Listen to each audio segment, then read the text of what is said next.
بسم اللہ الرحمن الرحیم۔ ذکر استغفار کی بہت ہی زیادہ فضیلت ہے اور اللہ تعالیٰ نے بہت بڑی بڑی نعمتوں کا وعدہ کیا ہے اس کے کرنے والوں کے لیے، اور ان بڑی نعمتوں کے اندر اولاد کی نعمت بھی ہے۔ ایک واقعہ میں آپ کے سامنے رکھوں گا اسی پر۔ ہمارے یہاں پاکستان کے اندر یا مشرق ممالک کے اندر اس طرف چلے جائیں، انڈیا یا بنگلہ دیش کے اندر، تو یہاں ہمارے اعجمیوں کے اندر یہ بہت زیادہ رائج ہوتا چلا جا رہا ہے کہ فلاں درگاہ پر جائیں گے تو ہمیں بیٹا ملے گا، یا فلاں پیر کے پاس جائیں گے تو ہمیں بیٹا ملے گا، یا فلاں کریں گے یا فلاں کریں گے یا اس طرح کریں گے تو ہی ہمیں اولاد ہوگی یا تو ہی ہمیں بیٹا ہوگا۔ اور جو بیچارے جن کو عرصہ دراز سے اولاد نہیں ہو رہی ہوتی، وہ بھی لوگوں کی باتوں میں آ کر، شیاطین کی باتوں میں آ کر ادھر ادھر کی دوڑے لگا رہے ہوتے ہیں، ادھر ادھر کے چکر لگا رہے ہوتے ہیں۔ اور یہ دینے والی ذات پھر بھی اللہ ہی کی ہے، دینے والی ذات پھر بھی اللہ ہی کی ہے۔ یہاں میں ایک حدیث قدسی بیان کر کے پھر واقعے کی طرف آتا ہوں۔ آپ صلی اللہ علیہ وسلم کا فرمان ہے، حدیث قدسی ہے، آپ صلی اللہ علیہ وسلم نے فرمایا کہ میں اپنے بندے کے گمان کے مطابق ہوں، میں اپنے بندے کے گمان کے مطابق ہوں۔ وہ جہاں سے مجھے جس طرح گمان کرے گا میرے بارے میں اسی طرح کا معاملہ اس کے ساتھ پیش کروں گا۔ اب اس کا یقین، اس کا گمان بن چکا ہے کہ مجھے درگاہ سے ہی لڑکا ملنا ہے، اولاد ملنی ہے، تو اللہ تعالیٰ فرماتے ہیں کہ میں اسے وہیں سے دوں گا۔ مشرکین کو بھی تو اولاد دینے والی ذات اللہ ہی کی ہے، انہوں نے بھی تو بت بنائے ہوئے تھے کہ یہ ہمیں بیٹے دیتا ہے، یہ ہمیں بیٹیاں دیتا ہے، ان کا یقین، ان کا گمان وہی تھا۔ تو یہ واضح شرک ہے، کھلم کھلا شرک ہے، اور شرک اللہ تعالیٰ معاف نہیں کرتے شرک جیسا گناہ۔ تو اولاد ایک صاحب ہیں، ان سے بہت بڑے پریشان، اللہ تعالیٰ نے ان کی پریشانی کو ختم کیا۔ شروع میں اولاد ہوئی، پھر ایک بڑا عرصہ جو ہے وقفہ آ گیا، بیچ میں پریشان تھے، اتنا پہنچ بھی نہیں تھی کہ علاج کرا سکیں، تو اولاد کے حوالے سے بڑے پریشان تھے۔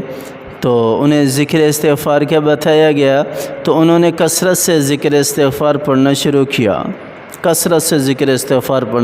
کیا، اور اللہ تعالیٰ نے ذکر استغفار کے اوپر سورہ نوح کے اندر ارشاد فرمایا ہے، وَيُمْدِدُكُمْ بِأَمْوَالٍ وَبَنِينَ، کہ میں تمہاری مدد کروں گا مال و دولت کے ذریعے سے اور بیٹوں کے ذریعے سے۔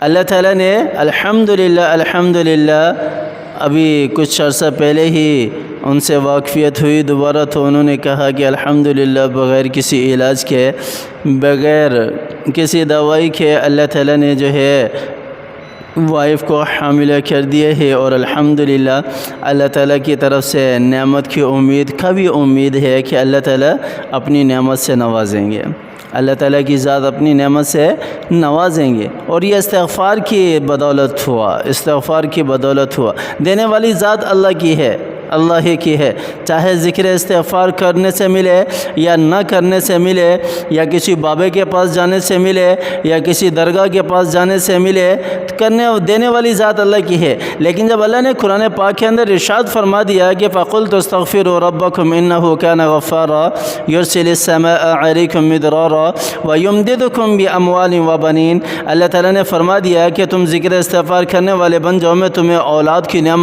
جیسی عظیم الشان نعمت تمہیں عطا فرماؤں گا، اولاد میں بھی پھر بیٹے دوں گا۔ تو ہم ذکر استغفار کر کے اللہ تعالیٰ سے کیوں اولاد نہیں لے سکتے؟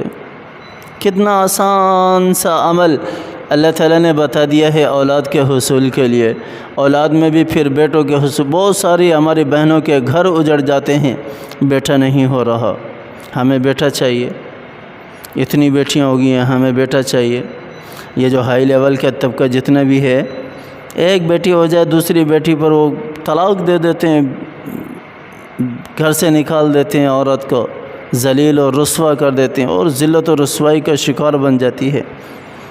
حالانکہ یہ غلط ہے، لیکن اگر بیٹے بھی چاہیے تو یہ آسان سا عمل ہے ذکر استغفار کا۔ کثرت سے ذکر استغفار کرنا شروع کر دیں، پھر دیکھیں اللہ تعالیٰ کی طرف سے کس طرح جو ہے وہ بیٹوں کی نعمتوں کی پھر بارش ہوتی ہے۔ مجھے بھی اور آپ کو بھی کثرت سے ذکر استغفار کرنے کی توفیق عطا فرمائے۔ آمین ثم آمین۔ وآخر دعوانا ان الحمد للہ رب العالمین۔